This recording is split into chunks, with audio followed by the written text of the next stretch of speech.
super excited.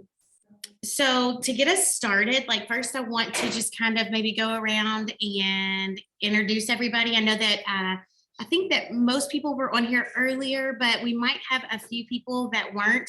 Again, I'm Holly Jones. I'm with the Harris Strabo Group, and I am in the Owensboro office. And then here, let me spin y'all around so you can see our people. All right, you want to start first, Jaden? My name is Jaden Crow. I'm at Owensboro office. I've been a realtor for about 6 months. I just joined the Harris Strabo team. That's awesome. I'm Matt Aller. I'm with the Harris Strabo Group. Oh, I'm Courtney Rudge. I'm with the Harris Strabo Group as well. In Owensboro. Okay, and then who do we have online? Let's start with Nicholas. If you just hold down your space bar, you can unmute, it'll unmute you and you can talk.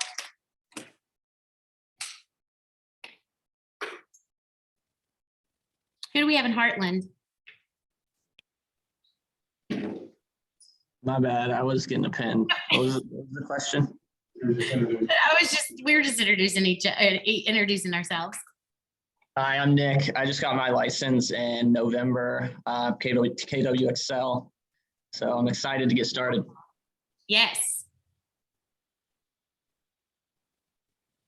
Kenny, do you want to go next? Sure. Kenny Costa, I'm with Keller Williams Heartland Harris Strabo Group as well, and I got my license back in November. That's awesome. And then Heartland, who do we have with you guys, Micah?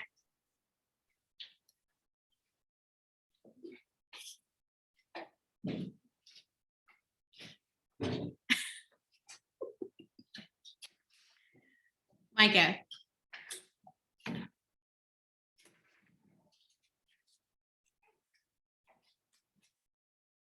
Hey, Tammy. Oh, y'all look, Tammy's in here. She's at the beach this week and she's still decided to join us. How exciting, huh? How is your view? For a minute, because I have a 5-year-old who is beckoning me, but. Oh, of course, of course. And this is your last day, right? Yeah, I gotta see if I can catch that dolphin. He thinks we can. That's perfect, yeah. Okay, well, we won't waste any time, y'all. We're just gonna jump right on in. Today, we're gonna be covering, let me see. We're gonna be covering connect with your market. We're gonna go over different factors to research and consider to be prepared before meeting with your clients. This is the path to becoming the real estate expert of choice. Before we begin, let's hear about progress with the success system from the last class. Did anybody have time? I know that it's only been about an hour, but has anybody had time to like work on your success system? No. From Jody's last class? Making any calls or accountability or any of that? Had lunch with my accountability partner. You did? It was a great experience. We just got to know each other a little bit better so we could Sure. work together better to keep each other, motivated, moving forward to our goals. That's really good. That's really good. Okay, awesome. Well, y'all just keep doing that then, okay? So this is kind of the agenda of what we're going to be going over today. Know your market, build your expertise, utilize your resources. We're going to do some recaps, and then we're going to go over some more success habits, okay? By the end of today, you'll be equipped to explain how various factors of your current market inform your business focus and strategy. You'll be able to analyze current real estate market trends to build your expertise, utilize KW technology and social media to connect with clients and grow your business. To start thinking about what you will learn today, let's consider the questions that you might have and what you would like to learn more about. So just like what we did in that first session today, I want you guys to just kind of like get together, brainstorm a little bit about like what questions you might have and what you'd like to learn more about, okay? So I'm gonna give you like 2 minutes, okay? All right. What was the question again? The question is, what What do you want to learn more about? what do you want to learn more about today? Okay. What questions do you have and what would you like to learn more about? Okay.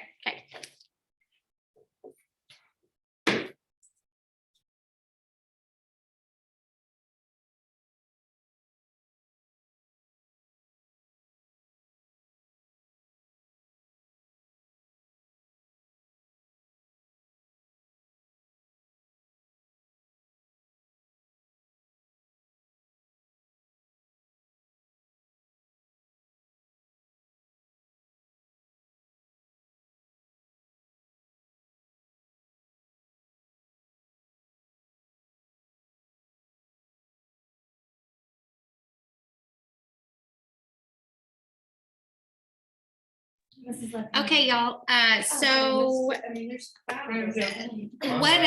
what questions did you guys have? What questions do you want to learn more about today? I'm kind of unfamiliar Sure, with all of it. okay. Anybody else? Heartland, what kind of questions do you guys have? Sorry, we couldn't hear you. What did you say? Like what kind of questions do you have about knowing your market? I've got something, Holly. Okay, what's that? I am interested in understanding like how I can learn what the current market is up to so that I can convey that whenever I'm recruiting. That's awesome. Okay. Anything else? I want to feel there's kind of a feel when you're talking to a seller, right? Mhm. Like you can, they always pull well, it's a seller's market right now. Why do I need you? So I want to know how to convey that the market is shifting, and how that can help me propel my business as a lister. That's really good. Did everybody hear that? So Matt was saying that he wants to learn more about the market so that whenever he goes in and he gets gets a seller that is saying like, hey, why should I hire you? Because it's a seller's market. He wants to have that ammunition in his pocket to be able to explain to them what the market looks like and show that he's the expert. Okay, so just keep those kinds of things in mind, and let's see if those are things that we hit. If not, then at the end, we'll go through that a little bit more, okay? So the first slide that we're going to get to today is a quote from the MREA. It says, here's the truth. If it's been done in another market, it can be done in your market. And it has been done, no matter where. It's just a matter of finding out how that can be possible in your world. And I absolutely love this. I was looking through everything last night, and like this just really hit home, because it's like, how many times do we hear agents or whoever, anybody say, oh, well, that only works in that market because, you know, that's a huge city, or we don't have those kinds of things here because we're so small town. Well, that's a limiting belief. And just like what we learned earlier today, we're not going to have those limiting beliefs. If it's been done in another market, it can be done in your market as well. You just have to figure out how to make it work in your market, okay? This quote helps us to understand that applying the right systems and models to your market can help you achieve the success of those that have come before you. Okay, so we don't have to reinvent the wheel, right? All right, so again, this is kind of the agenda. What does connecting with your market mean to you guys? I say like building relationships. Okay, Even like today, I made like a little TikTok about like the market update, because Holly motivated me, got me the stats, and whether people like or comment on it or not, people are all nosy and they like to know what's going on. sure, And I got 2 seller leads from it. that's awesome. It was like a panic. I don't want to put people in panic mode. I just want to let them know what's going on. Sure. So the market's still really good. Through 2022, we're going to be fine. It's just, I think, a little bit of the unknown for 23. Absolutely, that's good. If you look like you know. Yeah, But you like look I like know, you- yeah. Sure, I you're don't the know, like, expert, you're the local professional. Local expert, like the local mayor. Absolutely, You need a roofer, I know what's going on. Like, I hate when my clients post on Facebook, like, looking for a roofer. I'm like, why don't you ask me? yeah. Or looking for Sure. a carpet installer, like, I want to be the go-to girl. Mhm. Absolutely. A well-connected, well-informed agent knows everything they can possibly know about their real estate market, whether it be a neighborhood, a small town, a city, a county, or a segment of the market, such as the downtown condos. What you choose to know well is up to you. Let's begin to connect with the market by knowing our market. Okay. Becoming the real estate expert is all about knowing your market and connecting with that market in unique and consistent ways. Generally speaking, you can know market factors on a macro level and a micro level. In a macro level, you'll know what's going on in the city or metro area that you live in. And on a micro level, you home in on specific facts about neighborhoods or certain parts of town where you'll be focusing your efforts. So knowing that on the east side of town, like, you know, that there's all of that, it's Philpott, you know, for us here in the Owensboro area, like we know that properties are generally going to be they're a lot highly sought after because we're in the Highland School District, because, so we know our market in this area. So it's really important that we know those kinds of things on a macro and a micro level, okay? In this section, you all will cover the types of markets, important numbers real estate agents should know about your market, and how to interpret those numbers to understand your client's needs. So let's look at page 3.5 in your books. Under identify the characteristics of your market. Fill out this activity in order to have a firm grasp on your market.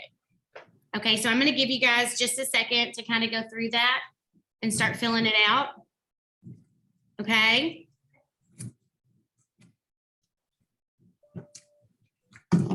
We'll discuss here in just a second.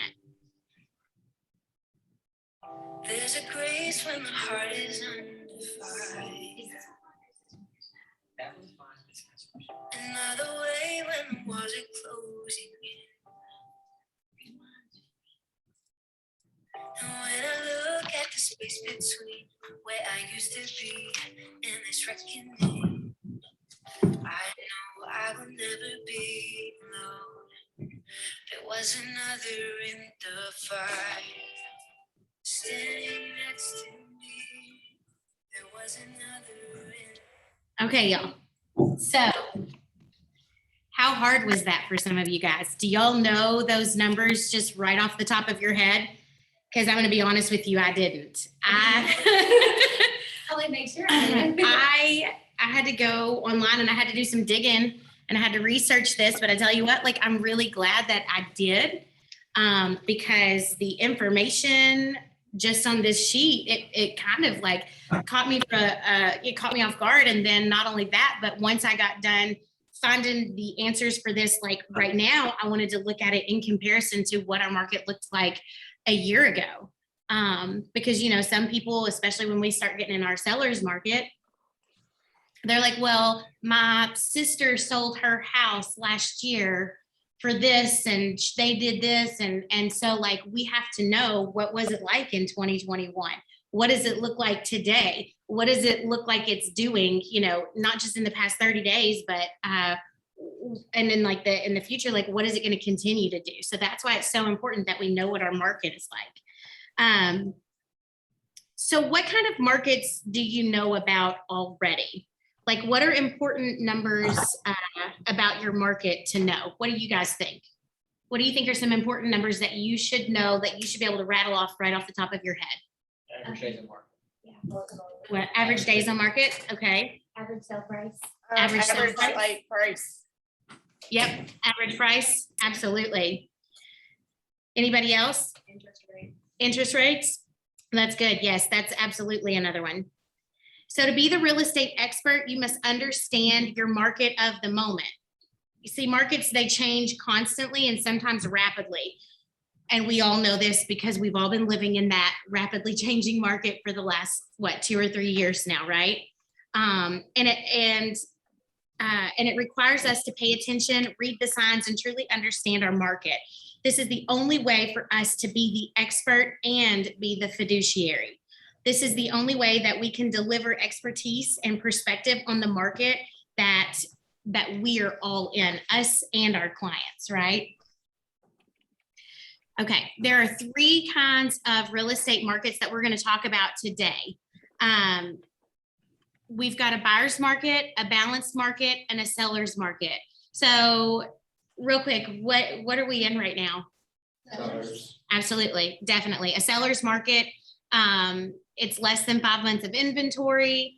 You guys, y'all feel it. In a seller's market,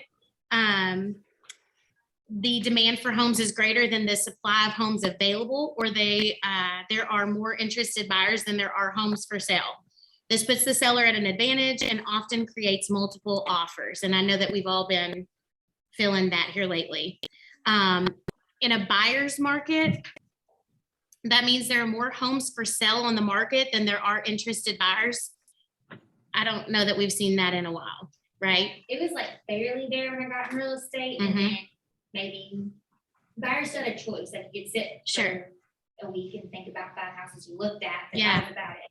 Yeah, now it's like, we've got to see this house now. Sure. Supply of houses is greater than demand. There's a large inventory of houses available. This puts buyers at an advantage and can possibly get a great home for an affordable price. So like what Kelsey was saying, like when she started, it was a little bit closer to a buyer's market just because people could sit and really, take time to think about the pros and cons and which house they wanted to get in. And now we know it's like, okay, you got to be ready to sign an offer now, right? And then in a balanced market, you've got a healthy share of buyers and sellers and a good amount of inventory. A balanced market is generally represented by having 6 months of inventory available.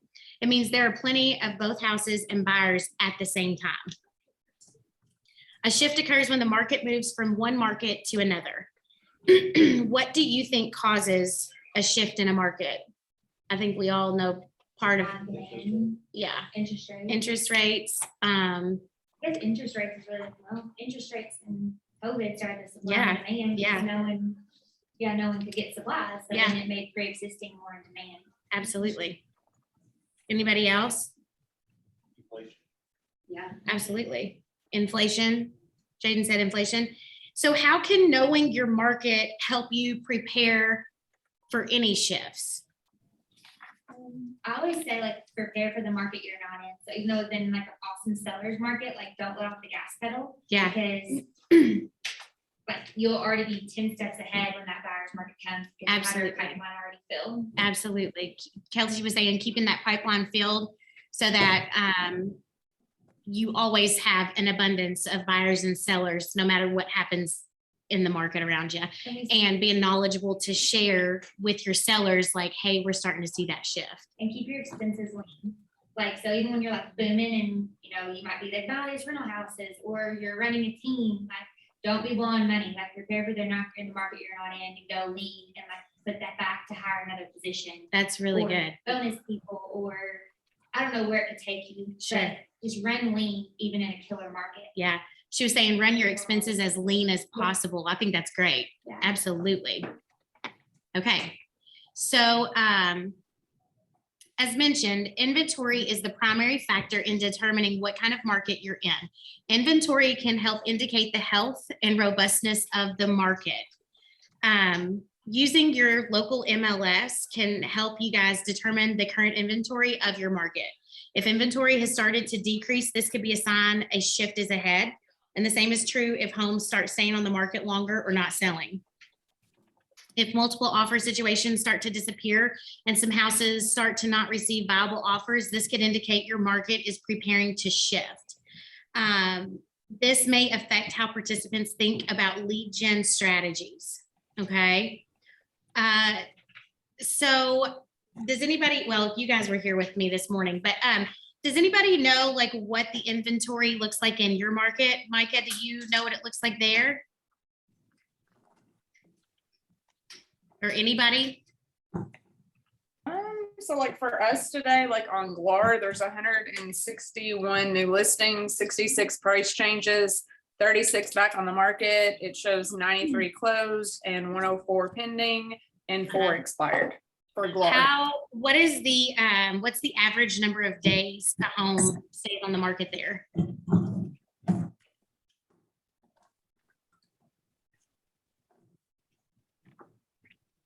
Is We're it saying if it's about not 45. okay? Okay. It's for us. Sure. So I went into our MLS, and just so that y'all know, like if you're newer agents and things like that, you can go onto your local MLS's website and you can actually pull reports to give you every bit of this information. And so I did that last night. So 63 days on market. Yes. 3 days on market. Yeah, so for ours, yeah, like once it goes pending, we're at like 45 to 63 days roughly. Depends on if, like here, we have 2 different MLSs. So between the two, it's somewhere between 45 and 63 once it goes from on the market to closed. Do you know about what your average price of a home is right now? Or what it's selling for? 301. 301? Okay. 301. Yeah. Which, ask if that's H-car or GLAR. Is that H-car or GLAR? It's H-car. H-car. And so like, Micah, would you say that you guys are in a buyer, a seller, or a balanced market? Or you guys? We're still in a anybody- seller's market. Are you? It's still in a seller's market here. So whenever I ran numbers for us here in Owensboro, it said that as of like last night at 7 o'clock last night, we had 315 active, but only 162 of those were actual residential type houses. The rest are going to be like your farms or your tracts of land or your the other 153 commercial properties. Like, so that's crazy that it's almost like half and half, right? Our average days on the market is 60 and our average price is 231.50. Wait, let me see. Yeah. On your Facebook and Instagrams. Yes. And let me see, hold on one second, because I pulled all of my little reports. Let me read it like this. Hold on one second. Okay. So according to our MLS, the average days on market was 50. The average sold price was $211,000, $332,000. Yeah, sorry, y'all. Good. And there are currently, like, according to this, there are currently 158 homes on like active in the market right now. So that's wild, right? And just kind of like going down through here, things that I really had to like step out and find because they weren't on my MLS. Number one, like, what's the average mortgage interest rate? I talked to a few different lenders and 5.375 was about the average mortgage interest rate. What was that? 5.375. That's good. Someone locked it at 4.2. Yeah, But that's, yeah. but the half. Absolutely. But then like number 6, it says, what is the unemployment rate in your market? I had to do a little bit of digging to figure out what that looked like for us because I didn't know. And it was saying that as of January 2022, here in Owensboro, our unemployment rate is at a 3.9%, which is down actually. So in July of 2021, we were at 4.9% unemployment rate. So that's actually gone down a whole percent, which is pretty awesome, right? And then the growth rate of our community. So here in Owensboro, the growth rate here is 0.63% annually. So like our population has increased 6.57% since 2010. Isn't that wild? 6.57% from the census of 2010. I wonder how many people that. It went from being like 57,000 to over 60. So So percentage. 6.57. So I'm like, all right, Owensboro, here we go. Come on. Here we grow together. Let's go. What exactly is the growth rate? Like people coming into our area, Okay. people that want to live in this Another area. Gotcha. The next thing that we're going to talk about are your interest rates. Again, that average interest rate here is 5.375%. Is it a little bit different anywhere else? Is that pretty standard everywhere? For here, we're at about 5.5%. Are you? 4.8. And like government loans are like 4.8. Okay. Yeah. Kelsey was saying, what did she say? 4.2. 4.2. She just had somebody lock in at a 4.2. That's a great thing, probably. Yeah. So interest rates and lender regulations play important roles in the status of your market. As interest rates rise, buying power starts to dip because affordability decreases. These rising interest rates will take some buyers out of the market. Another important number to know for your market is the average down payment percentage for home buyers in the area.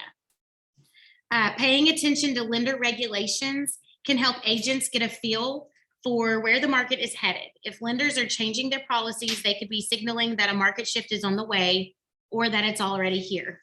Lenders may be reacting to other economic factors that agents aren't in tune with, so it's important to keep a close eye on these regulations for any changes. We touched on Keller Mortgage on day one. Matt talked to you guys about that. Keep those people in mind.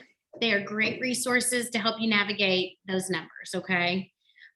Whenever you consider using Keller Mortgage or Covered, you must include the following disclaimer. Pursuant to RESPA, Keller Williams Agents Associates must provide an ABA disclosure to the consumer at or before any referral is made to Keller Mortgage. And there's a link for that. If you guys need that link, let me know. I will get it to you. Okay. Okay, so then the last one is, or no, not the last one, I'm sorry. The fourth one is economic factors. So economic factors and indicators are the best way to stay ahead of potential market shifts. Look for patterns over time in your numbers. Your numbers are going to tell you everything that you need to know. And you can follow it. It's like clockwork. Wouldn't you say, Kelsey? Mr. Numbers don't lie. Numbers never lie. That's right. Rising unemployment rates could mean the market is changing, but one factor alone doesn't indicate a radical change. Shifts can be good or bad, so always be on the lookout for how the numbers in your market are changing and what these changes mean on a micro and a macro level. And I feel like in that too, like it also depends, like if you deal with a lot of buyers, right now is kind of a rough season with it being a seller's market. Would you guys agree with that? But for sellers, like if you are a bomb listing agent and you go out here and you list everything, I mean, it's going to be cake. Yeah, absolutely. That slowing economic growth in general can affect the agent's market. Keeping up to date with government regulations and rules surrounding the housing industry will also help you grasp the position and future of the market. Your job is not to become a research scientist. It's to understand how certain economic indicators could impact the housing market going forward. And remember, as long as you have clients to ask you questions about your market, the job of knowing the numbers and adjusting to the market never ends. Just ask any seasoned agent. So just constantly watch the economic factors. So then we've got a few other important market factors that we should look at. Neighborhood numbers.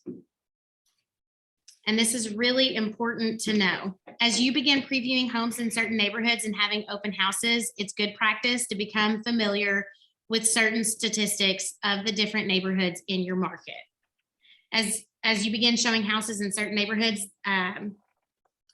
like familiarize yourself with social attractions in the area, because that can add to the appeal. So whenever you're getting ready to go list a house, obviously you want to do your research to find out what the taxes are and what their utilities look like and all of these things that we do systematically because that's our job. But like, do you take the time to really do some research and find out like, how far is it to the hospital? Maybe it's an elderly couple that's going to buy the house. Like how close is it to your local farmers market or shopping centers or, you know, flood zones. Yeah, things like that. Those are other important market factors that we should be investigating. Maybe people don't want to be downtown because it's too much hustle and bustle for them. Maybe people don't want to be over on the 54 side because it's just too busy and they don't like it because they can't drive at 4:45 every day, you know? Or maybe they were born and raised in West Louisville and they just want to be there, right? So knowing like market factor, like knowing like things like that, those are your market factors, right? And it helps us whenever we go to list a seller's home that we are the expert because we know that it's 2.3 miles to the local or to the nearest Walmart, you know, and those things are important to people. So far, do we have any ahas? I didn't know that it was how long houses stayed on the market that determined like the type of market you're in, like more than 7 months, 5 to 7 months. I did not know that was the indicator. Yeah, and you can't look for just like a month because there could have been like school was out that month. Yeah. Or school is letting out that month. So like this week may be slow for us because school is letting out, but then once it picks back up. Mm-hmm. So normally it's a trend, like I would say look at like 2 or 3 months. And like that's what that comments do too. But I even say like, you know, when you start listing in August and they're like, well, my neighbor's house sold in May for this. Well, May was a different market than August, even in the same year. Yeah. So. Absolutely. So you're Absolutely. saying like the market shifts like every 2 or 3 months? Is that what you're saying? Okay. But the thing is too, like sometimes like when I was a new agent, I would bring all these stats to my listing appointment. So I would Yeah. like really look like a professional because I was 23 and everybody thought I didn't know anything. But so when I started blasting all this stuff and gathering data, I gained validity. Yeah. You know, so like I would maybe bring that with you and print it off like once a month, like have Holly do it. And then Holly will have it for us once a month in the team office or Sure. whatever. Sure. Absolutely. Anybody else have any ahas? I think like for us here, of course, with me being back and forth from both markets, but I Yeah. think for here, like hearing the different price points, the different interest rates, things like that, I think is a big aha for here. Like hearing the difference, no farther than we are from each other, how Right. much of a difference there is. Absolutely. I agree 100%. Sure. Anybody else? Do we have one more aha?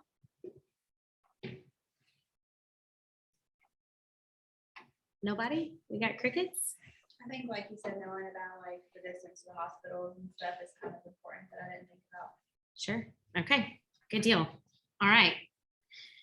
All right. So now, so you now know that to connect with your market, you must know and keep up with the market. You may be thinking, how do I learn about my market? Because there's so much to know, and we're talking about covering such a you know, it's our entire market. Who can remember one of the 6 personal perspectives that relate to this? Oh gosh. 80-20. Thank you. Does anybody remember what? Close. It's make being learning based the foundation of your action plan. So things are always changing. They're always changing. And so we need to be learning based people, correct? Because our market is always shifting, it's always changing. So we have to be learning based. So let's explore how to build your expertise in this area. Once you know your market and are familiar with all the important numbers, it's time to begin building your expertise. Part of educating your buyers and sellers is becoming the local expert. Knowing the numbers is just the first step. Understanding, interpreting, and applying the numbers of your market to your lead gen and your follow-up conversations, those are equally important. What are some of the ways that you're already building your expertise on a market level? Making TikToks. Okay, making Market TikToks. updates. Yeah, market updates. Yeah. I go through my past clients and I say, hey, like, I know you bought 6 years ago. Did you know what houses in your neighborhood are selling for? Because some people are totally oblivious to the market. Yeah. Like, don't assume they know. Yeah. Because you will baffle them. Like, they might think the market's making 25,000 off their home. Well, this market means you're making 80. Right. Kelsey's saying like taking those sellers that you had 6 years ago, 5 years ago, and just calling them up and saying, hey, I just wanted to see if you realize like what your house is worth today, and starting that conversation with them. Like, that's huge, Kelsey. That's major. And it works your database too. Absolutely. That's a touch. That's just another touch, right? What else? Anybody else? Any other ways that you're already building that expertise on a market level? I look at the market stats almost every day. Really? Yeah.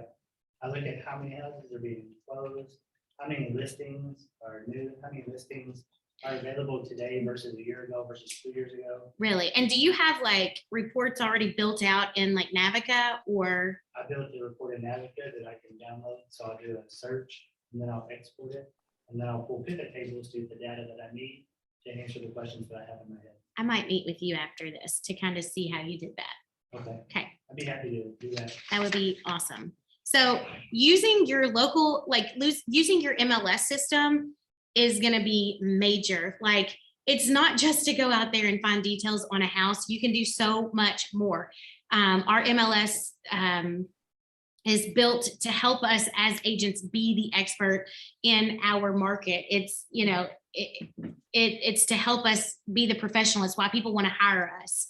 And so just keep that in mind.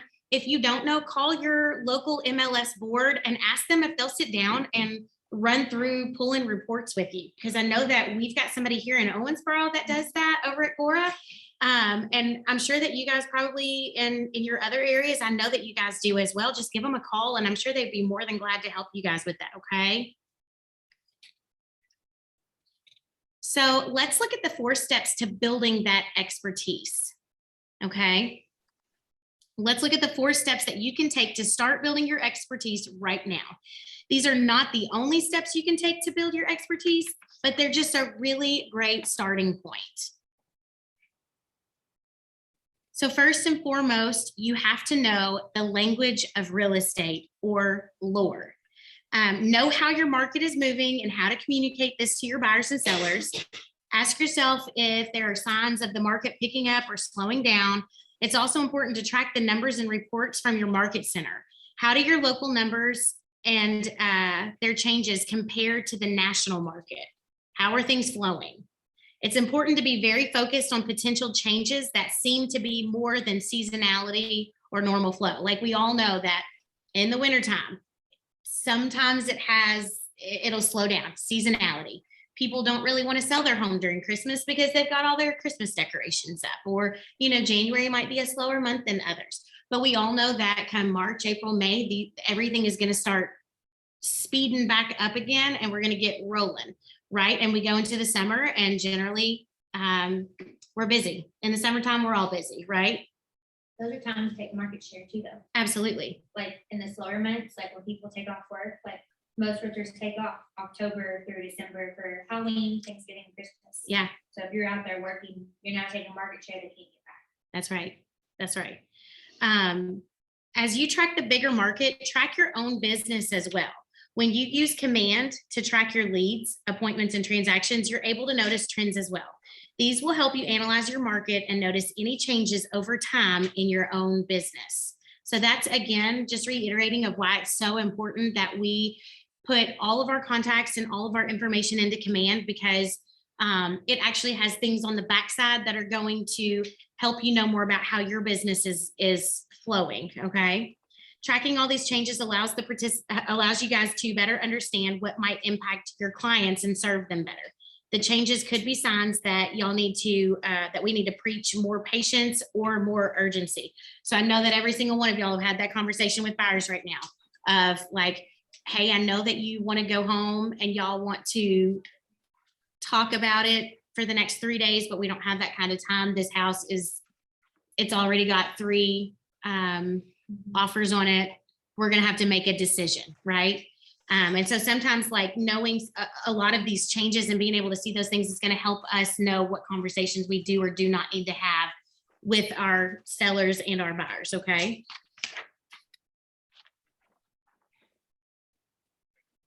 Oh, sorry, y'all. Okay. Learning your clientele. Who are your buyers, your sellers? Does your market benefit your clients? Does the market put your clients at risk? As you're monitoring the numbers in your market, ask yourself who's going to benefit from current and future trends and who might be at risk. Lead gen approaches that'll be covered in the next section of the course may need to be adapted in order to counteract shifts. So I think that we hit on that a little bit this morning, but knowing your audience and knowing what kind of market that we're in is going to help you know what conversations you need to have, right? Notice any trends in what people are saying to you. New objections might come into the picture while others aren't as important suddenly. Recognizing patterns is key to building your expertise. Have any of you guys started hearing or started having conversations that you haven't had to have in a while, like price reduction conversations, like, have any of y'all experienced that yet? Yeah.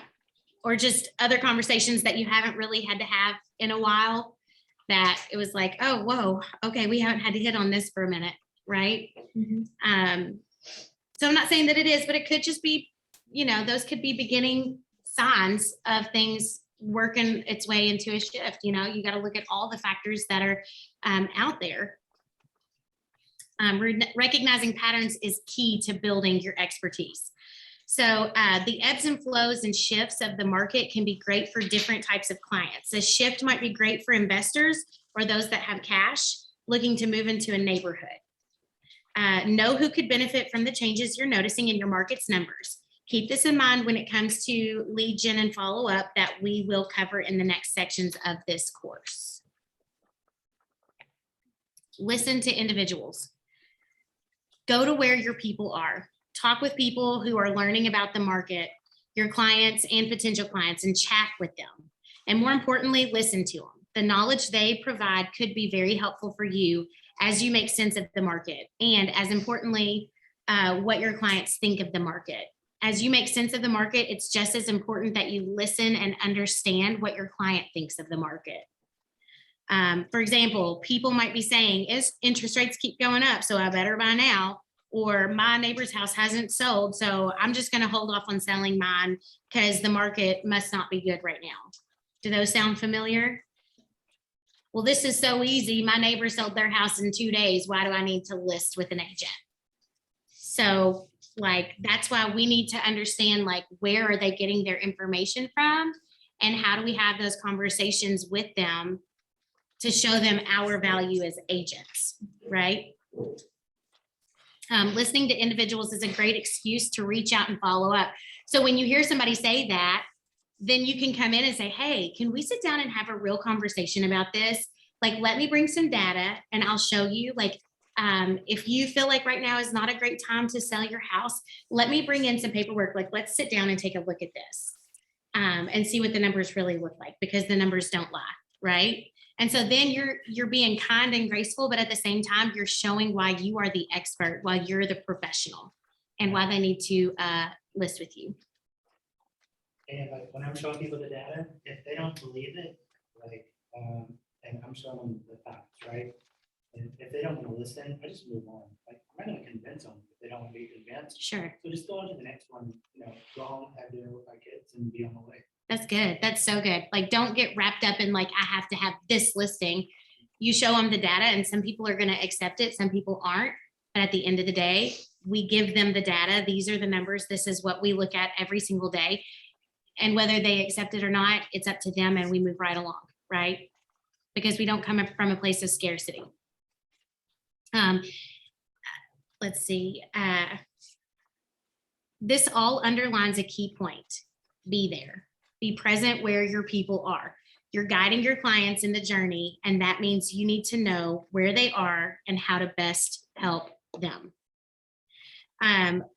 So I was reading about this story of this guy who started his business.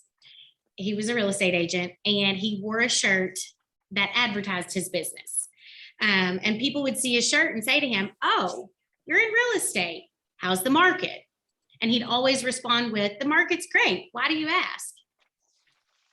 And so then it gets them saying, oh, well, I'm looking to sell, or I've been thinking about putting my house on the market. Well, you just got yourself a conversation. You just potentially picked up a new client, right?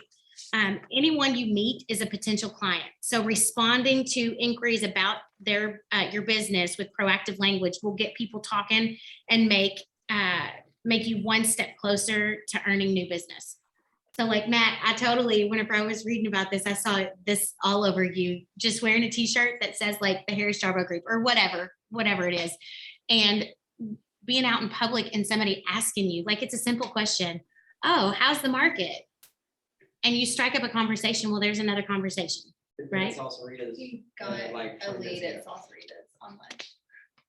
He just did that legit on lunch. Oh my gosh. That's so funny. Okay. Keep the headlines in context. So this is a big one. As you learn your market and your clientele, be aware that headlines can be persuasive. The purpose of a headline is to draw you into the story, and the story will typically delve a little deeper and give you a jumping off point for seeing if there are similar shifts, numbers, and trends in your own market. Where do you suspect buyers and sellers get information? Social media. Where else? Where do you think that people get their information? I mean, we know that social media is huge, but where else can people get it? From a friend. Mhm. News. Kelsey said friends, somebody said the news. It's Zillow and Facebook here at Heartland, And the neighbor. Zillow, and the Facebook, neighbor down the street. And yes, right. Or your grandma's, grandpa's, uncle's, brother's aunt who was an electrician 42 years ago, right? In my case, yesterday, the neighbor's house just sold, it was listed for 89, and they sold it for 125. Like, wow, that's great, I'll look into that. It was listed for 89 and sold for 95. They do that all the time. Yeah. Yeah. Yeah. Did y'all hear that? Jody said yesterday, he had somebody that said that their neighbor listed for 89 and sold for 125. And he said, oh, wow, I'll look into that. And they listed at 89 and it sold for 95. So yeah. So that's why, like, it's really important for us to find out where the information is coming from. Once you figure out where your clients get their information, read what they read and see if you can help them expand their understanding. It's not always gonna, like, they're not always gonna believe you. Like, people are people, and we can only do so much, right? Learning about how people talk about the market is key to joining the conversation about the market. Keeping headlines in context is only possible if the agent knows your numbers. So when you look at that headline, you're going to know right off the bat, especially if you know your numbers and you're like, wait a second, that's saying that average house price is down 5%, when we know, because I just did a market update, that it's, up 6% from last year, 6.3% from last year. And the average price of a house right now is like $211,000. And so us knowing those numbers help us to get rid of those untrue facts, okay? Always pay attention to your local MLS to stay on top of what's happening in your local market. Your clients rely on you to put the market in context for them. Do we have any ahas? A lot of aha, in a good way. I think it comes down to like how you address people and like use the branding that you have of Keller Williams. Because we're known for training and knowledge, or That's use the good. branding of your team, or like on Jody's team, my team, your team, you know what I mean? Like, Sure, or Keller Williams in general, like if you're not on a team, because that's what they're known for. So, absolutely. Absolutely. Any other ahas? When you know the market, you're not misled by the headline. yeah. It's very good. Jody said, when you know the market, you're not misled by the headlines. That's huge. That's huge. Especially when you have somebody that calls you up and they're like, oh my gosh, Jody, did you just see that interest rates have gone up to 12%? And you're like, no, they didn't. I just talked to my lender yesterday. They're still at 5, right? Or using social media, like we said, to like their advantage and letting people know, like, hey, true or false, what did you do today? Like, make it fun, like. Ooh, that's good. And so people automatically come to you and like gravitate towards you, so you're approachable, Sure. you know? That's really good. Kelsey was saying, like, to make it something fun on Facebook, like a true or false. What did you hear today? Or, like something like that. Make it something fun for people to come and approach you about something with real estate. All right. We're going to move right into utilize your resources. So you know how to build your expertise and your knowledge of the market. But now let's talk about tools that you guys can use. Okay. If you guys haven't already, I want you guys to take out your phones and I want you to download the KW app. There's 2 of them. Does everybody have both of the KW apps? Kelly and Command. Kelly and Command.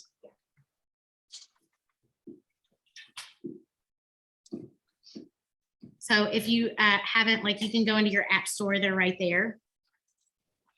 Because these apps are going to be instrumental in the productivity of your business.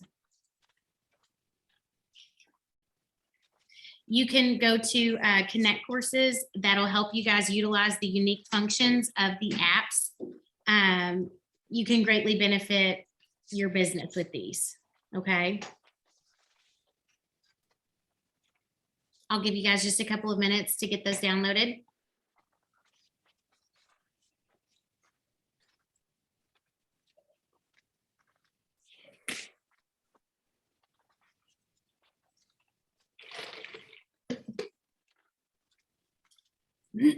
What are some of the ways that you're already using the apps to help your business?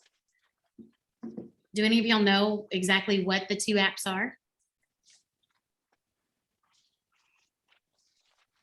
Jody, do you know what the two apps are? You know what they are. Yeah. How do you use them in your? I get notification. I get Huh? notifications when, I know I get notifications from it on compliance and commissions and Sure. Jody, how On do the- you on the use one. it in your daily business, or do you use it in your business? One of my favorite things to do is use the app to, like a consumer. I use it to look at where I'm at in the neighborhood and see all the houses for sale around me. And I do that not just here, but I do that in other ones too. I'm curious. So one of the things that Jody likes is what he said was that he goes into like a neighborhood and you can do the little pin drop thing and it'll show you all the houses in that neighborhood that are currently for sale. And he said that even when he's in like places like not in Owensboro, not even in this market, just to see what's out there and what things look like, he'll go to a house for sale and drop the pin and let it tell him what's out there and what those prices look like. So our apps Do that have when those. I'm on vacation. You do that when you're on vacation? Absolutely. Trying to figure out where the next place I want to get my license is. Sure. But you know, what's really cool is, did you ever think that maybe at an open house, if you've got somebody that walks into your open house and they're like, I really do love this house, but I was really needing something that was 4-bedroom instead of 3. I wonder if there's anything else in this neighborhood that has a 4-bedroom for sale. You say, well, let me look it up. And you just pull it, you can pull up right there in that neighborhood and see if there's anything else, because it'll give you a little snapshot of what the house is and what its price point is and all the information on it, right?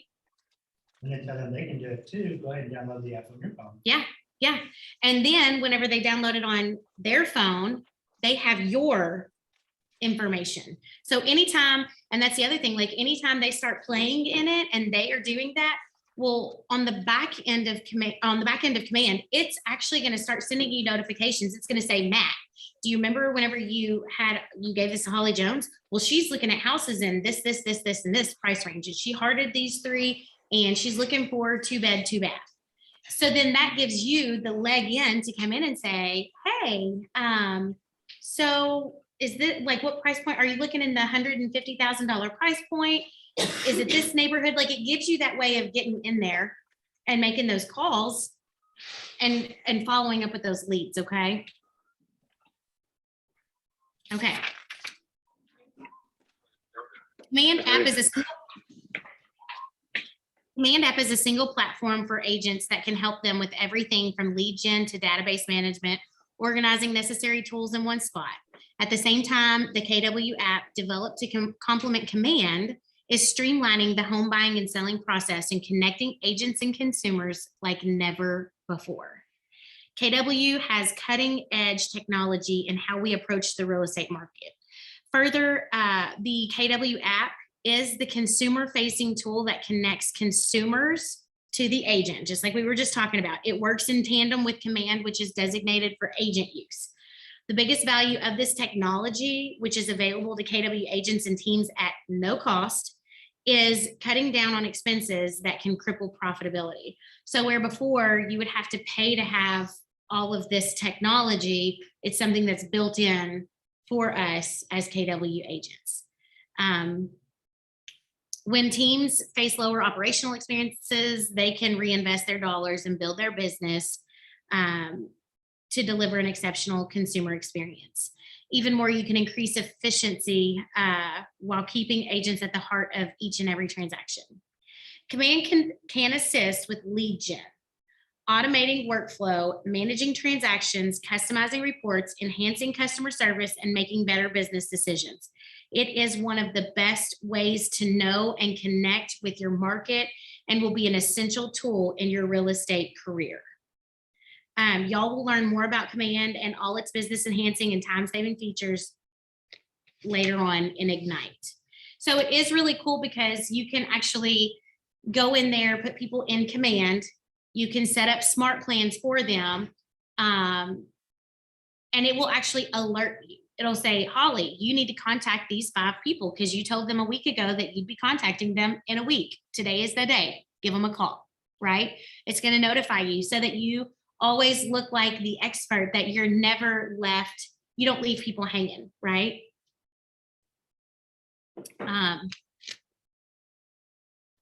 So you guys all have the KW app downloaded.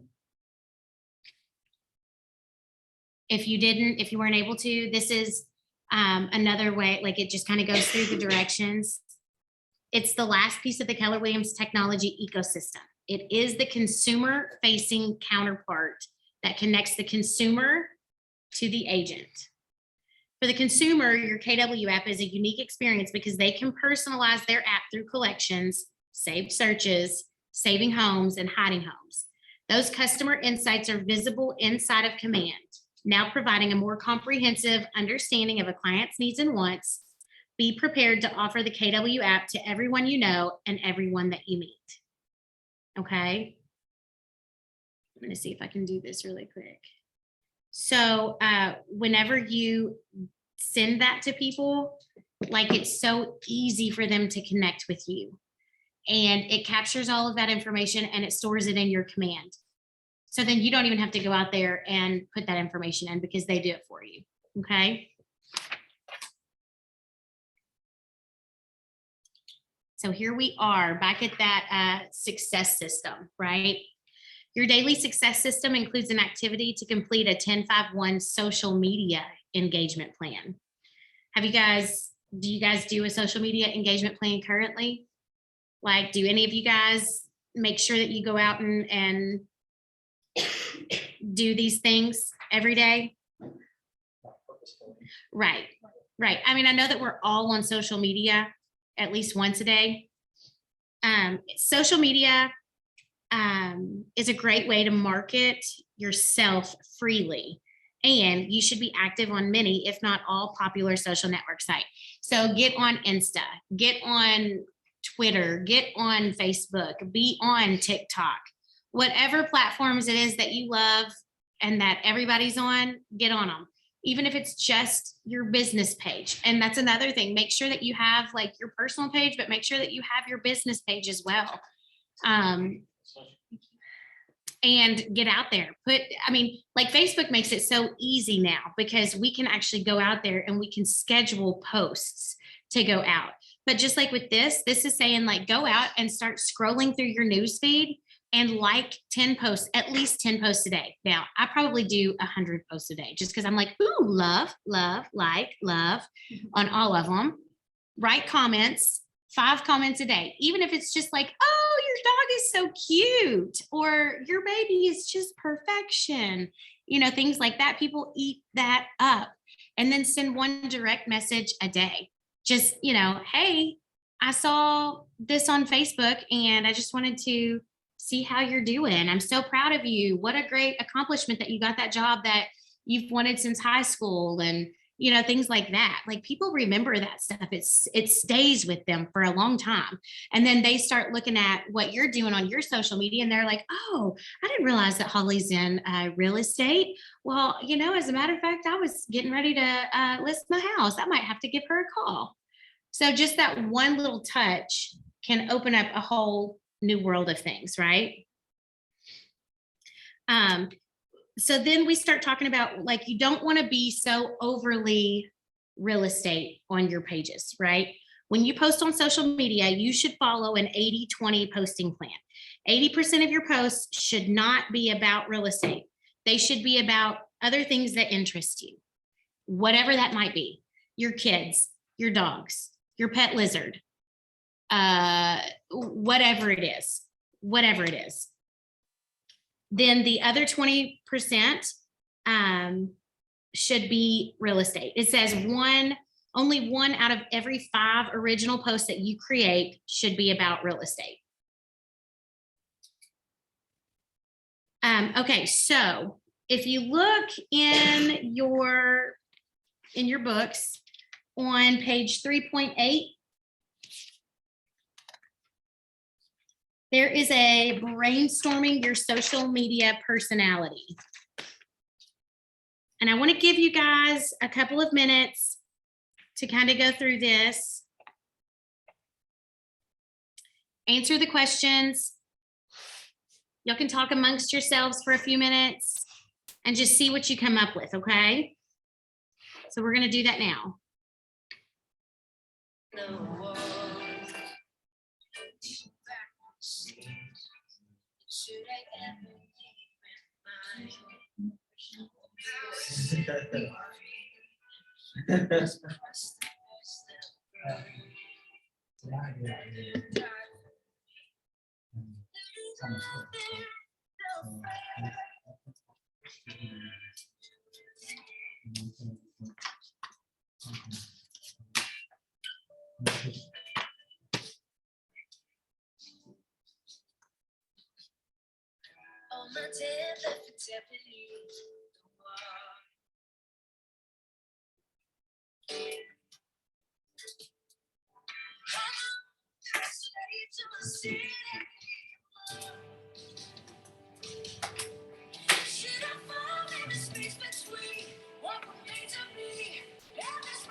Okay, y'all. What were some of the posts that you've previously made that have received a lot of engagement? And how can you recreate that in a fresh way to create more engagement? Anybody? Mine lately has been my child going, well, she's going to play basketball for Campbellsville. Okay. And she's graduating, and we had prom. We just had a whole lot of Yeah. life events lately. Yeah. And I seem to have drawn a lot of attention by just kind of For sure. just showing. Like, Letting people into your like, personal world. man, like, got a lot going on right now. Yeah, absolutely. Anybody else? My dogs. Yeah, absolutely. Everybody loves to see cute dogs. Oh, I love protective videos. I watch them all. the Mhm. You should let them hold little signs that say, time. my dad, yeah, yes, holler at all, or my dad wants to sell your house. My dad's a real estate agent. How can he help you? Yes. That's so cute. Or I need more dog treats. What else, guys? I've gotten a lot of likes on like my journey from where like a year ago today and where I'm Sure. at now. People Sure. like that. People love to see that rawness and Mhm. that transparent. They know that they can do it too. Sure. Anybody else? Anybody online? Anybody? Okay. Sharing some of the numbers you learned earlier can help, that we talked about earlier, can help when it comes to the 20% of your posts. So like, just like what Kelsey was talking about, give a market update. And it might not be completely in your comfort zone, but like get yourself comfortable with being uncomfortable. Like I can't stress that enough, knowing your numbers, because when we put that out there, it shows people like, hey, these people know what they're talking about. I want to work with them. Like you would not want to work with a brain surgeon if he was like, yeah, I've done 1 brain surgery in the last year. Or do you want the brain surgeon that's like, yeah, I did 20 brain surgeries yesterday? You see what I'm saying? So like showing that you are the professional, that you know the numbers, that you've got the facts, things like that. Those are going to help build your business. Okay. And if you do something that somebody else does because it works for them, that doesn't mean that it's right for you. It might be Yeah. right for you. And it's okay to try it. Sure. But if you don't get the same result as somebody else, it's not because they're better. It's just because it's not for you. That's exactly right. And I mean, and it, like it might be Facebook for Courtney, but Matt might have a bigger TikTok platform. And Jaden might be a freaking Instagram star. You know, so for everybody, like you have to find out what is your niche, like what is your thing, what do people love, and how can I use that to make it my platform? And everybody knows that if they're on Instagram, they're going to see my face. If they're on Facebook, they're going to see this face. You know what I mean? And work it to your advantage. It's a free platform. Why not? You know? The other enrichments portion of your daily success system is about knowing the numbers and gaining a strong foundational knowledge of real estate. The list of 6 things listed that you could do to build your real estate expertise. Right here. You can study the Market Center report. You can preview homes. You can take an MLS course. You can host open houses. You can learn your language of real estate. You could read the MREA. You can complete other enrichments. Like, let's think about that for a few minutes. The benefits of physically previewing houses for sale. Think about that. Why does that benefit? How does that benefit? You can kind of see like what upgrades and stuff are in a house for a certain price point. So then whenever you do have clients, it's like, oh, I'm looking for something in that price range, you kind of know what to look for. What else? That's good. That's good. Yeah, absolutely. If you're in a house in that area, you say, oh, I was in the house just down the street here 2 days ago. Yeah, You know, just to see, just give you more validity. absolutely. And it is now raining here. All right. Yeah. What other enrichments could you complete to help your business? Like, this is just a small list. Like, this is just 6 things. What other things could you do to help your business? What are some things that you guys think that you could do outside of this stuff? I love listening to podcasts, you know, like. Crystal said, talk to vendors and lenders. Talking to vendors and lenders, absolutely. Yeah, that's good. Masterminding with other agents. Yes, absolutely. I love that. And TikTok, yeah. There's a lot of good like information on there. If you just search real estate, there's a lot of good stuff on there. Absolutely. Especially on That I really like YouTube as well. Uh-huh. YouTube has a lot of good stuff too. I find a lot of educational stuff. Ahas. Do we have any ahas? Who's got an aha for me?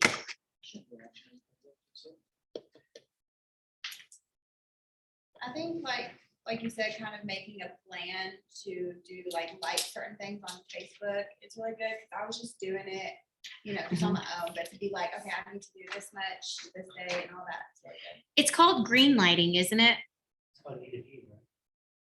It's called E2P, yes. But like, if you look it up on like YouTube, look up green lighting and it will give you like doing certain algorithms by going out and liking so many posts and commenting on so many posts and doing things like that. It's going to help more people to see you and your page. Now, definitely I would go with like the base that Ignite has given you, but that doesn't mean that you can only do that many. If you want to go out and like 1,000 of them, love them, whatever you want to do, then do it. If you want to comment on 53 different posts, then do it. It's never good. The more you do is never going to hurt you. This is a starting point for each and every one of you guys. Okay. I think too, whenever you're liking, like if I was to start liking your post, if I was to keep doing it over and over, like every day I like your post. For me, whenever like someone starts liking my post, I'm like, oh, we're like really good Facebook friends now. Yeah. So then I'll start doing that to them. And then it's like a online friendship. So I think that's really helpful. Like I have one person on Facebook, like I just know that she's always been like Right, Yeah. Like, We like right, each other's stuff. every Yeah, day. absolutely. Still like myself. She friendships. So for me, if they have 10 or more, I just bring lights. What was it, Crystal? So if I'm looking through, there is a little feature on Facebook. I'm sure everybody's seen it. Can you hear me? Yeah. Can y'all hear? Okay. So it'll say like people you may know. I used to just completely just ignore that, but now if I look through it and if we have like more than 10 mutual connections, I'll just go in and friend request them. Absolutely. Absolutely. That's awesome. To where I've stopped denying people that send me that for some reason, and I'm thinking, oh, these people could be potential clients. That's later in exactly life. right. That's exactly right. Like I don't know them. Mm-hmm. I'm sorry, like taking them. Sure. Okay. So these are the things that we've gone over so far, knowing our market and building our expertise. We know that to know our market, we need to know the type of market. What does our inventory look like? What are our interest rates and our lenders? What are economic factors? What are other market factors that are affecting our market, right? And then we build our expertise. We learn our market. We learn what our clientele are doing, right? We listen to individuals and we keep the headlines in context. Okay. Does anyone have any questions about some of the things that we've covered so far today? What? Okay, so how do we approach, because the market is so crazy right now, how do we approach when someone's like, oh, well, I don't want to buy right now because the market's gonna crash? How do we approach that conversation? Jody, would you like to speak on that? Because you are like the script king. Yeah, I would say, I understand that you're worried about the market crashing and then prices dropping. However, we don't have any data to suggest that that's going to happen anytime soon, because we have a supply and demand issue where there's not enough houses for sale to satisfy all these buyers. We only have today 101 houses on the market. And there's a lot of people looking that can't find what they want. So until we get to the point where there's an equal saturation of houses for sale and buyers wanting to buy, we're not going to have a drop in price. Yeah. Regardless of what the national market does. Absolutely. And we're in an insulated market kind of in Owensboro, where our biggest employers are the hospital, the school system. We have a few factories and those types of things. Mm-hmm. So we have a diverse employment community. Absolutely. That prevents one industry from dying and taking out a whole bunch of jobs and dropping prices that way. That's good. So as long as there's employment diversity and there's supply and demand issues.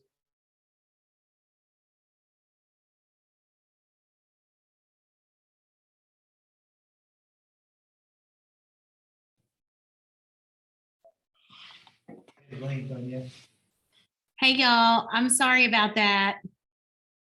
Let me see if I can get this back up here. Okay, sorry. Zoom decided to crash for a second.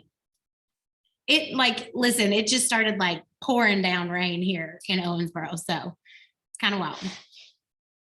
But yeah, so Jody's just in here. He is going through script with Courtney about, because, and I'm sure y'all probably heard it too, when people are like, well, I'm a buyer and I'm just not going to buy right now because I'm going to wait for this market to crash because these prices are just going up so much, it has to crash, right? I think that in 2008, when the market crashed the last time, I think that it's got everybody just freaked out and like, oh, it's going to happen again. Here we go. It's like that all over again, right? Which is not the case, by the way. It's not the case. And now we've reached the point where builders can't build enough houses fast enough. Right. To satisfy the demand. That's exactly right. They get so far behind in COVID that they can't even. That makes sense first. Okay. So after learning the things that we've learned here, what do you think your call to action is for today?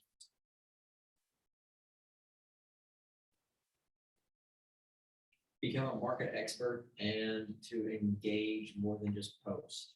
Absolutely. Absolutely. I love that. Learn your MLS system. Don't be afraid to use the resources. We pay for it.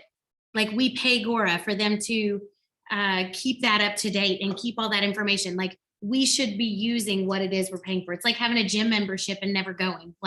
When you just pay the bill every month and you just never go, right?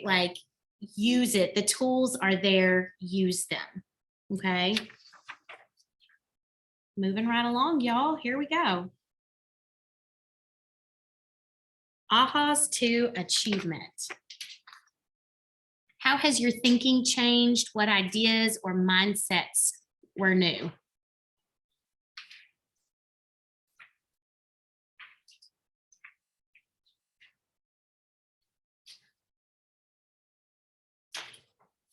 These are just ahas.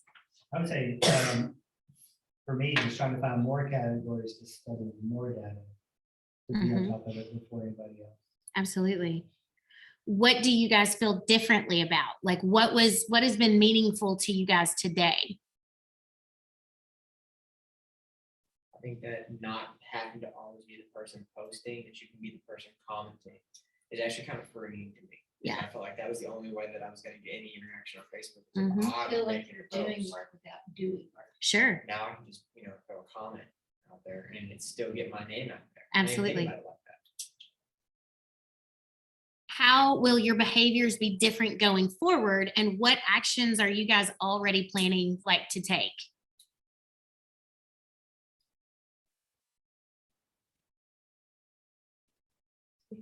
I think for me, I think I'm just becoming a personable on social media. Mm-hmm. I mean, I'm pretty locked up, or I only share certain things that, I think, I feel like maybe if I did become,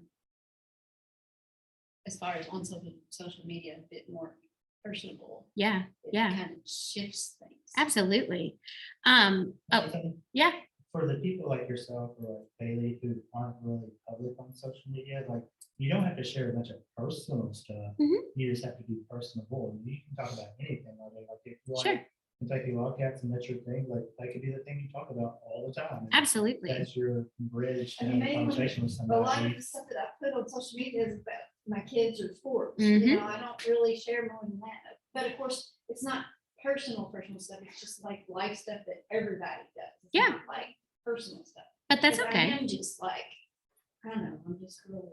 Yeah. So my point is you don't have to be an open book. You can be private and talk about something else, but you have to talk. Absolutely. I like to find the funny memes and post those out there. And that's my thing. Like, I feel like I have to have purpose. Like sometimes I see stuff and I'm like, oh, I like this. I should share it. And then I think, it's too much. Like, I don't want to look like I'm just. No, girl, it's never too much. You have to be careful too, I think, because you need to be yourself, but also I wouldn't share like a lot of politics or like controversial things on there. When people even come at me with something like that, I don't even respond to it. Or like complaining about a business, like I don't think you want. to do that Absolutely. either, but you do want to be yourself on there. That's exactly right. Being very self-conscious about what it is, because you are trying to grow a business. And so you want people to see you as a professional. Well, if I'm out here airing out my dirty laundry about things that I have no business being online talking about, then it's not good for that even just anybody. makes me uncomfortable reading what some people. Sure, do. sure. Like, I guess that's why. Absolutely. But What tools, models, or systems will you use? How will they make you accountable? So did we talk about any tools, models, or systems that you guys are going to maybe look at using more? MLS data. The what? MLS data. The MLS data? Okay. Command. Anybody else? Anybody online? Did we talk about anything today that's got you like, maybe I should try to implement that into what I'm doing? For me, I'm wanting to look at getting better about using command, because I think that I get so busy with other things that I forget that I have that, and it would help in so many ways. It would help in so many ways, especially because we're all so busy right now. Right? I think everyone needs to do TikTok. I'm a stats person, so I love that we have the avenues for all of the stats. Sure. Because I actually love stats. Absolutely. I say 10-5-1 whenever you don't know what to say. I love that. And in the time that you're in the 10-5, by the time it comes time to do the post, like feel something. Absolutely. So each day in Ignite, we grow in how we think, feel, act, and implement what we've learned. And from learning and ahas, we move toward achievement in our big life. And that's what we're here for, right? to achieve our big goals. So we take the time to reflect on what we've learned, because that is important in building our confidence and celebrating our growth. We are going to do this activity after every lesson, after every learning session, so that we can track our journey. Okay. So now we move to our important success system time, where we're going to work in our business, not just on our business, while we support others. Yay. Okay. So for the next little bit, we're going to work together on our success system. It's going to be role play. Then we're going to prepare a call list. Then we're going to do a little bit of real play, which is role play, but actual phone calls. And then we're going to update our database. Okay. These activities are the daily habits of success.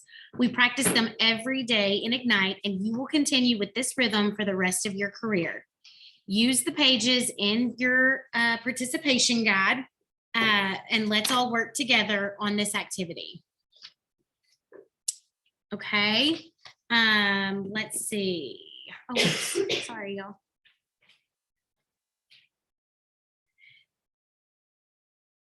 What was I going to go to? Let's all work together in these activities. Okay, so I'm going to start tracking time. There is a, let me see. Okay, let's move into our success time, keeping in mind that the purpose is to develop the mindset, skills, and tools we need to build relationships and secure an appointment with a potential buyer or seller. Your daily success system tracker, it includes 10 conversations with your sphere, 10 contacts added to your database, 10 handwritten notes. We're going to utilize the 10-5-1 model for social media and any other enrichments that we want to do. You'll be accomplishing many of these goals during your success time. Keep doing these activities outside of class time. If you don't get these things done while we're in here, that does not give you the option to not complete them. If you want to see your business change, complete all of these actions. There's a reason that you're here. Use these systems, use these tools. The reason that they give you these, I say this to my kids every single day. It's not because we want to just, it's not because like as agents or whatever that somebody else wants to just see you do all these things that you don't want to do. It's because we all know that if we do these steps, it's going to take our business to the next level. We're all in here to grow. Yes. So when you feel the resistance from not doing the things that you know you should be doing, a good book to read on the topic is called The War of Art by Stephen Pressfield. The War of Art by Stephen Pressfield. Jody was saying when you feel that pushback, because let me tell you, like y'all, we have all been there. We know what that feels like when we're like, oh my gosh, I would rather do anything in the world than to have to make these calls. It's never the funnest thing in the world to do, but it's necessary. And so Jody was just telling us that there's a book that you can read that'll help you overcome those feelings. Okay. Jody, do you think that you could possibly, can we maybe put that like in the chat of this Zoom link? I can do it, I think. Okay, what was the book called again? The War of Art, Stephen Pressfield. And it's really geared toward artists like authors, but the overlapping idea applies to real estate or entrepreneurship altogether. Spell his last name. Pressfield. Okay. Thank you, sir. Okay. Any questions as we get started?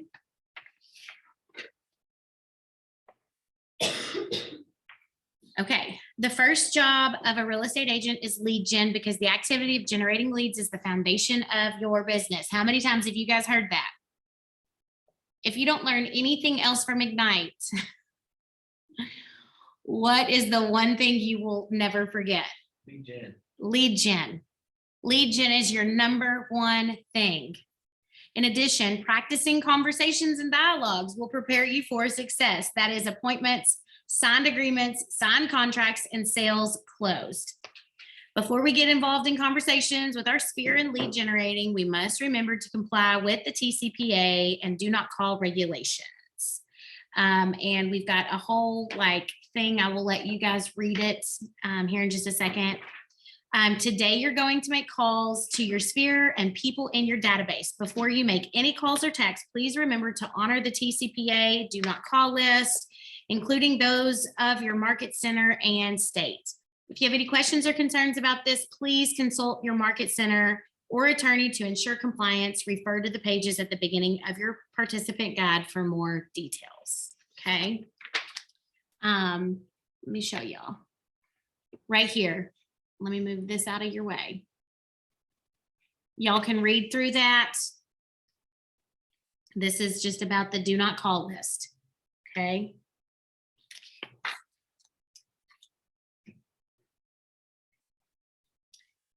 All right, so let's begin by getting our mindset primed for success. We do this with an affirmation. I engage every conversation in the spirit of contribution, and people are happy to be in relationship with me.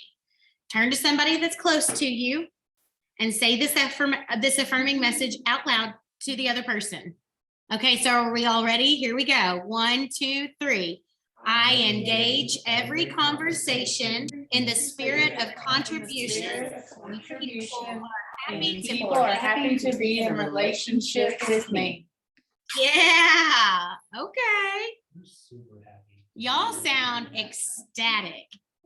Okay, so if you look in your book in the very back, it has a whole place for conversations. And if you pull up page C6, it has the conversation that we're going to do today. So I'm going to give you guys just a second to find that. C6.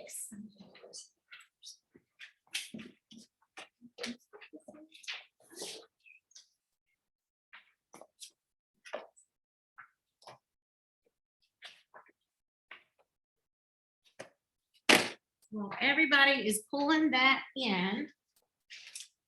In the very back.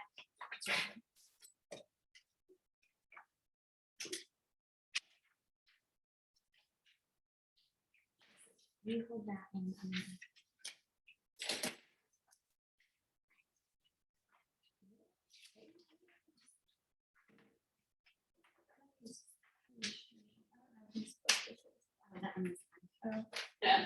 Okay. All right. Does everybody have it? Did you guys get it? It says real estate expert conversations.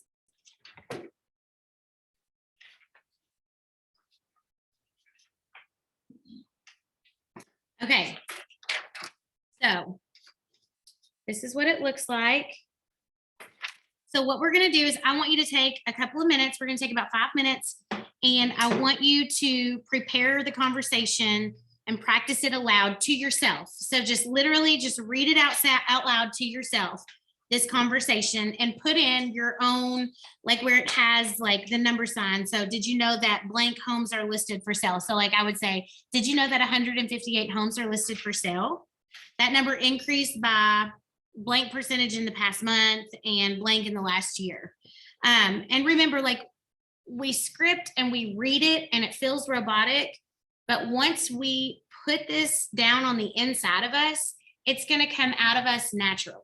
Okay. That's why we place it in here now, so that it comes out at a later date and it just flows out of you. Am I right, Jody? That's right. It's not something, it doesn't have to sound robotic. Okay. But just read through it, get yourself comfortable with the conversation. Okay. And go.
That's why I I was. mean, starting- Okay, I y'all. mean, and I love like the whole like concept of it all, because to me, I don't All right. see like making money, I just, it's just. So- In this next part, what I want you guys to do is I want you to pair up with somebody and I want y'all to practice this script back and forth. Like I want one of you to practice being like the consumer and one of you to be the agent, okay? So we're gonna do that real quick. Find you somebody and get to scripting.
We got about 1 more minute, y'all.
Okay, y'all, let's bring it back in.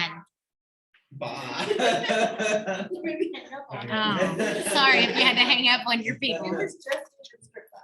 Oh, You know how we do things. okay, y'all, listen, your daily lead gen time, it consists of 3 parts. First, you need to prepare. And that's when you determine who you're gonna call. Then you need to take action. when you connect with people through conversation. It's your most valuable activity, building relationships with people in your database, and then maintain. That's when you update contacts in your database. Sometimes you can make that a thing too. Call your database and say, hey, Courtney, this is Holly with the Harris Jarbo Group. Hey, I'm just updating my database and I see that I don't have a good email address for you. Can I get that real quick? Yeah, Holly, of course you can. Okay, thanks, Courtney, so much. Hey, and by the way, while I've got you on the line, how's your family doing? And that's how you roll it into, like, you're doing multiple things at one time. You're going to go into that forward script, but at the same time, you're also getting updated information on Courtney so that you can update your database so that we can touch her more later on. We can touch her now because we can add her email address into that monthly newsletter that goes out. So just remember that, like, you can take these conversations. It does not always have to feel like a sales call. Come from a place of value. And every time that you pick up that phone, you come from a place of value. It doesn't have to be that I'm trying to sell you a house. It's that I'm trying to bring you value. I want you educated. I want you to understand what kind of market we're in, right? You are the professional, and that's what you're taking to your clients. So let's begin by preparing our conversation sheet. So if you look at 312 in your guide, 3.12. So what we do here on this conversation sheet is it actually gives us where we can write who we're calling, what their telephone number is, what their email address is, and any notes from our conversation. And maybe that's what you do, just like what we were talking about, is you start by saying, hey, Courtney, this is Holly Jones with the Harris Jarbo Group. Hey, I am just updating my database.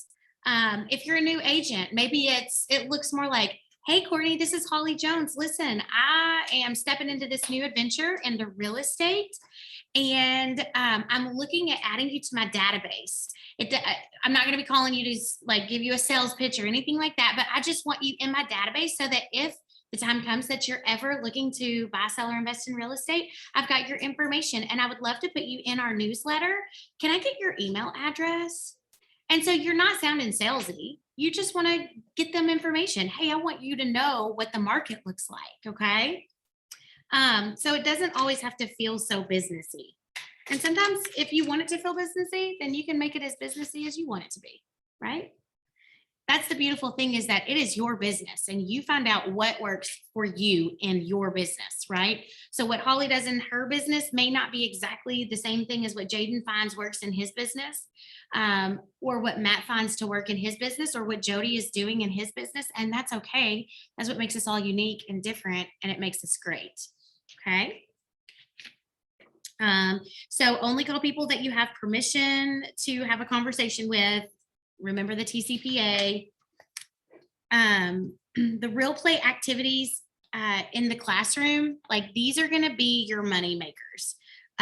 These are the money making activities done with the support and guidance of you and the other participants. Every day in Ignite, we will spend time in lead gen activity. So what we're going to do is we're going to say our affirmation again together. Okay. We're going to start making some phone calls. I will let you guys know whenever we've got just a few minutes left. But like I said, just because we run out of time does not mean that that's where those calls stop. You make the time to finish your lead gen. Every single day, that should be your top priority. Nothing should ever come in the way of your lead gen time. Okay. So let me see here. Let me see if I can go back to right here. Okay. We're going to say this together before we get started.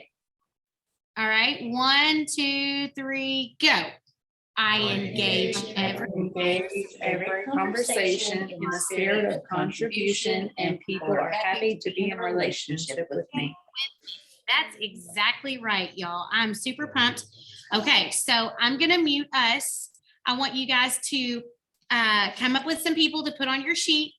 Spend just a couple of minutes doing that, and then I want you to get to calling people, okay? And we'll check back in here in just a bit. Thanks, y'all.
Okay, y'all, we don't have a whole lot of time left, but I did want to just jump back on here really quick.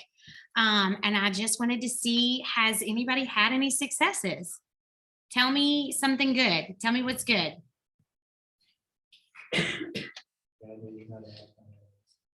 Jody got an email address to add to his database. Whoop, whoop. Come on, Jody. Got a listing appointment for Sunday. What? Matt Aller is 43 days in to the JA program. And that's what, your fourth listing appointment? Oh, I've had so many listing appointments, but very few successes. It's okay. You Yeah, gotta get fill through all the forward. no's to You know get to how that the is. yes, right? All matters. Okay, it's all right. Who else? Online, who else do I have? Heartland, do we have anybody there?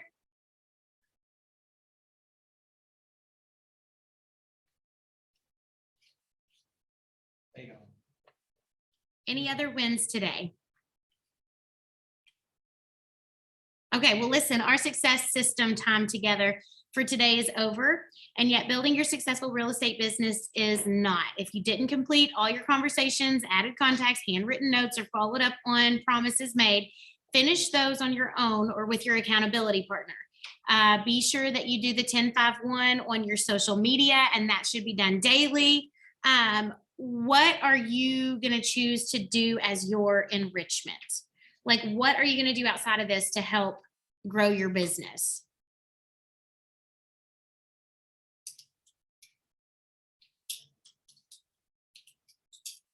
I'm gonna practice conversations tomorrow and anybody's. Excellent. Are you going to do that in here? I'll be happy to do it. Okay, what time? By when? 10:45. 10:45. You know it. Let's be maturing instead of saying something and not checking my calendar. Yes, 10:45 tomorrow? 10:45. Perfect. So if anybody wants to join, we'll be in here scripting at 10:45 tomorrow. Are there any other learning-based tactics that what learning-based tactic will you engage today to make yourself the best agent that you can be? A learning-based tactic. I'm gonna go from entrepreneurial to purposeful in everything I do. Come on. Come on. That's right. Yes, ma'am. Woo! I'm gonna be like Holly Jones. Boom.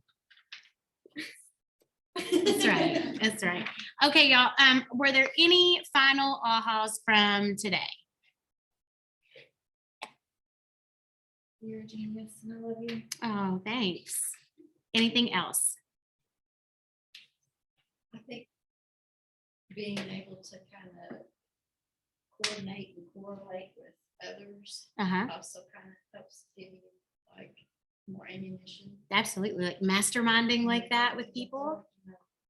You can take maybe something they're doing and implement it, not necessarily exactly the way they're doing it. but Sure. kind of, you know, make it fit.